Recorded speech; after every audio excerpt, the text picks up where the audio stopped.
विज्ञान में दांत के विभिन्न प्रकार, है ना, और उनकी किस तरह से आपके मुंह में व्यवस्था है, यानी कौन सा दांत किस तरफ है। आप सबको पता है जब बच्चे छोटे होते हैं तो उनके जो दांत होते हैं उनको क्या कहा जाता है? दूध के दांत कहा जाता है।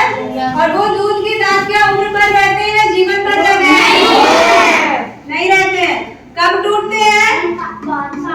लगभग 5-6 साल की उम्र से दूध के दांत टूटना शुरू होते हैं और सारे दूध के दांत टूट जाते हैं। उसके बाद क्या होता है? अगर दूध के दांत टूट जाएंगे तो क्या आप पोपले हो जाएंगे? तब क्या होगा? फिर जमता है, दूध का दांत जमता है, दूसरा दांत जमता है। तो जो बाद में दूसरा दांत जमता है उसको हम परमानेंट टीथ कहते हैं। क्या कहते हैं? Permanent teeth. परमानेंट टीथ इसलिए कहते हैं, परमानेंट का मतलब स्थायी, है ना, जो वस्तु स्थायी है वो परमानेंट है। तो रितेश बैठ जाओ। तो परमानेंट टीथ हमारे उम्र भर चलते हैं और इसे परमानेंट इसलिए भी कहते हैं क्योंकि इनके टूटने के बाद फिर दूसरे दांत नहीं आते। ठीक है, तो जो बच्चों में दूध के दांत होते हैं उनकी संख्या कितनी होती है? 20। और ये 20 दांत टूटने के बाद जो दांत जमते हैं परमानेंट टीथ, उनकी संख्या कुल मिला के कितनी होती है? 20। अब आप अपने मुंह में फील करें उंगली से या जीभ से, देखिए आपके मुंह में कितने दांत हैं, थोड़ा गिन के बताइए तो। ऊपर नीचे दोनों। हाँ, पूरे जितने नीचे होंगे उतने ऊपर होंगे। तो कोई भी एक साइड गिन लो, ऊपर का गिन लो या नीचे का गिन लो। 28 है। ऊपर 14। तो 14 गुना 28 हो गया। तो किसके किसके मुंह में 28 दांत है? हाथ उठाओ। किसके मुंह में 28 दांत है? हाथ उठाओ। अभी गिन रहे हैं, कुछ बच्चे अभी गिन रहे हैं ना। हाँ, 28 कौन कह रहा है? 24 है। 24 है। तो जिसके मुंह में, हाथ नीचे करो, हाथ नीचे करो। जिसके मुंह में 24 दांत है उसका क्या मतलब है? उसके अभी और दांत आने बाकी है ना, कुछ दांत आने बाकी है। ठीक है,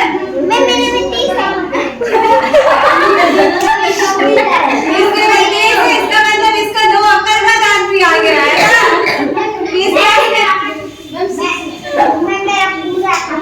अच्छा, ठीक है, अब बात सुन लो। अल्लाह नहीं है, बैठ जाओ।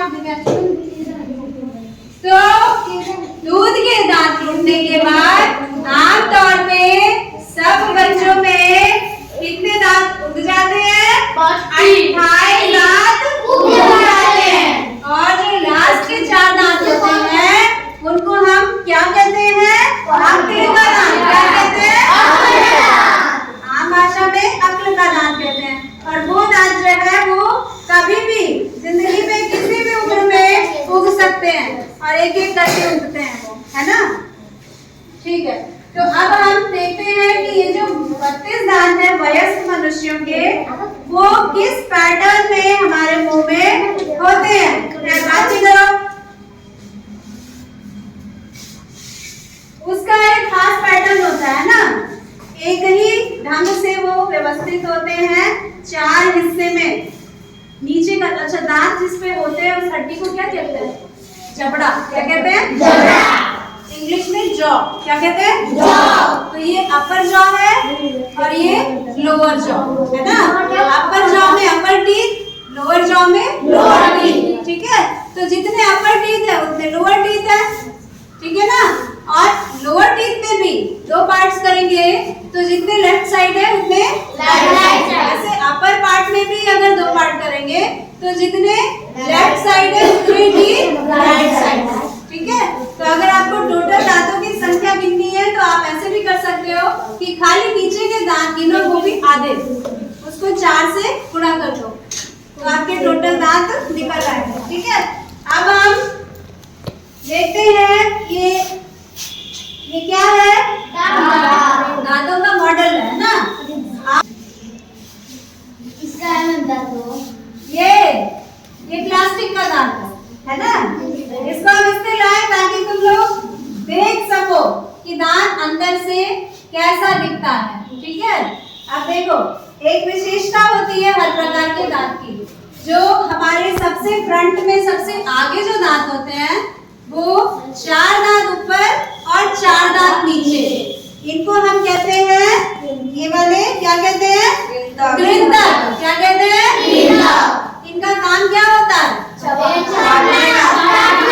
काटना। जैसे आप सेब काटते हो, कोई भी कच्चा फल होता है सब खड़े हाथ से काटते हो, बाइट करते हो, है ना। तो काटने का काम जो है ये आगे के दांत करते हैं। ये जो दांत होते हैं, ऐसे देखो, ये वाला ऊपर से पतला है ना। जैसे चाकू वाकू होता है, नहीं, काटने का काम करता है। नीचे से चौड़ा, ऊपर से पतला, ठीक है। और ये सीधा सीधा है, पॉइंटेड नहीं है, ऊपर की तरफ कोना नहीं निकला है उसका, है ना, वो सीधा सीधा, ठीक है। ये 4 दांत जो है नीचे और 4 दांत ऊपर क्या है? कृंतक। क्या है? कृंतक। क्या काम करते हैं? हाँ, भोजन को काटने का काम करते हैं। उसके बाद जो कोने कोने में एक एक दांत होता है चारों साइड, इसमें क्या विशेषता दिख रही है? देखो, ये ऊपर से फ्लैट है और ये ऊपर से पॉइंटेड है। ये क्या है? ऊपर से पॉइंटेड माने नुकीला है। तो इसका काम क्या होता है? हाँ, इसका काम होता है फाड़ने का। अच्छा, ये बताओ, किस जानवर में कृंतक दांत सबसे ज्यादा डेवलप्ड होते हैं? सबसे ज्यादा कृंतक। बीच वाले, सबसे आगे वाले गाय का होता है, चूहा का होता है, जितने भी रोडेंट्स होते हैं, जैसे खरगोश हुआ और गिलहरी हुई, इस टाइप के जो जीव होते हैं, छछूंदर, चूहा, इनके जो आगे के दांत होते हैं वो सबसे लंबे होते हैं, मजबूत होते हैं, लंबे भी होते हैं ना। उसके बाद ये जो रत्नक होते हैं, जो पॉइंटेड दांत होते हैं, जो काटने के काम आते हैं, वो अधिकतर मांसाहारी जीवों में ज्यादा डेवलप्ड होते हैं। मांसाहारी जीव जैसे शेर, भालू, हाँ, वेरी गुड। और कुत्ते में भी कुछ बड़ा है ना, क्योंकि जो भी मांसाहारी जीव होते हैं वो पका के तो खाते नहीं है मांस, वो तो कच्चा ही खाते हैं। तो कच्चे मांस को फाड़ना बड़ा मुश्किल होता है ना। तो वो कृंतक से नहीं फट सकता, इसलिए उसके लिए मांसाहारी जीवों के जो रत्नक होते हैं वो ज्यादा डेवलप्ड, ज्यादा लंबे होते हैं, ठीक है। उसके बाद हम देखते हैं तीसरे प्रकार का दांत, वो इधर दो और दो इस साइड, दो उस साइड, और ऐसे ही ऊपर भी 2 इधर और 2 उस तरफ। तो ये क्या है? इसको हम अग्रचर्वणक कहते हैं। अग्रचर्वणक कहते हैं। चारों साइड 2-2 होते हैं और इनकी विशेषता होती है, ऊपर से देखो ये चौड़ा है थोड़ा, जैसे चक्की होती है ना, उसमें पीसा जाता है अनाज को, तो ये चबाने के काम आता है। इसके ऊपर जो भी चीज आती है वो पिस जाती है, ठीक है। तो ये सबसे ज्यादा डेवलप होते हैं घास खाने वाले जंतुओं में, जैसे गाय भैंस होती है। गाय भैंस, बकरी, गाय भैंस, ये सब क्या करते हैं? चारे को पहले मुंह में ले लेते हैं, उसके बाद मुंह में वापस ले आके, जैसे एक बार पेट में एक चैम्बर होता है उसमें चला जाता है, फिर निकाल के मुंह में ले आके उसको चबाते रहते हैं। तो ये दांत जो होते हैं वो उसमें ज्यादा काम आते हैं ग्राइंडिंग में, है ना। इसको कहते हैं ग्राइंडिंग करने वाले दांत, ठीक है, ग्राइंड करने वाले, चबाने वाले दांत। हमारे में 2 इधर, 2 ऊपर और इस साइड भी 2, ठीक है। तो उसके बाद बच जाते हैं चर्वणक। चर्वणक कितने होते हैं? 12। चारों साइड 3-3, चारों साइड 3 दांत होते हैं। इसमें कितना दिखाया है? इसमें 2 ही दिखाया है ना। जो आमतौर पे आप सबके मुंह में 28 दांत है ना, तो इसमें 28 ही दिखाया है ना। जो लास्ट वाला अकल का दांत इसको भी नहीं आया है। ठीक है, तो कितने हो गए? ये देखो ये और चौड़ा है ना। जो चर्वणक है वो अग्र चर्वणक से भी ज्यादा चौड़ा है, तो वो और अच्छे से चबाने के काम आता है।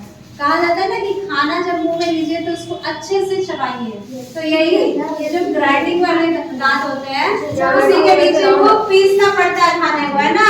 और तब घोटी है तो वो खाना जल्दी पचता है, जल्दी पचता है, अच्छे से पचता है। ठीक है ना, उसके सारे पोषक तत्व आपके शरीर में जाते हैं। अगर ऐसे ही घोट जाओगे तो वो पेट के लिए मुश्किल होगा, क्योंकि पेट के अंदर दांत तो नहीं होता, पेट तो उसको पीस नहीं पाएगा। पेट के अंदर खाली मूवमेंट होता है, पेट के अंदर खाली मूवमेंट होता है, कभी सिकुड़ना कभी फैलना।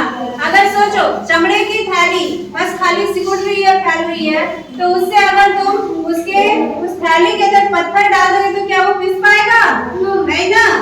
तो हम क्या करते हैं, जो चावल रोटी का टुकड़ा अगर ऐसे ही घोट लेते हैं तो उसके लिए हमारे पेट को पचाना पीसना बड़ा मुश्किल हो जाता है। इसीलिए भगवान ने हमको दांत दिए ताकि पहले भोजन को अच्छे से हम मुंह में पीस ले, ठीक है, पेस्ट बन जाए, उसके बाद अंदर निकले तो वो जल्दी पचता है और शरीर को अच्छे से लगता है, सारे पोषक तत्व हमको मिलते हैं। ठीक है, इसको कहते हैं डेंटल फॉर्मूला या दंत सूत्र, ये याद कर लीजिएगा।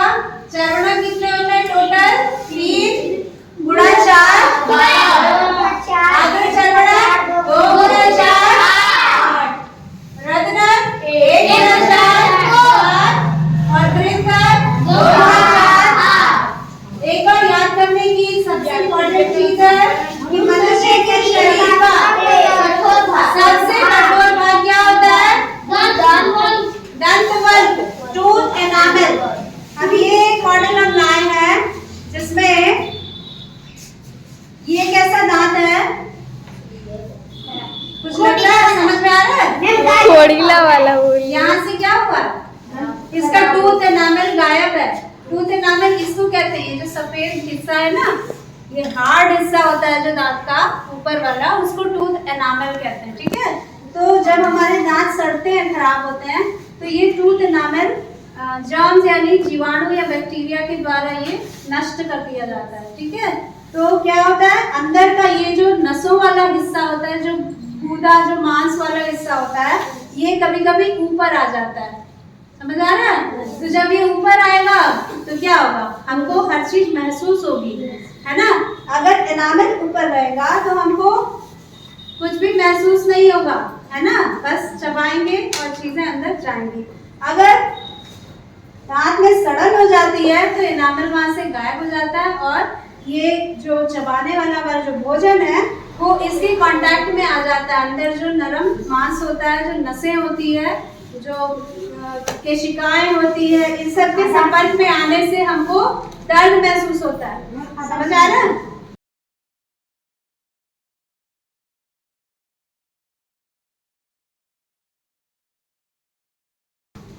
तो कुछ इस तरह से हमारे जबड़े में ये दांत फिक्स होते हैं।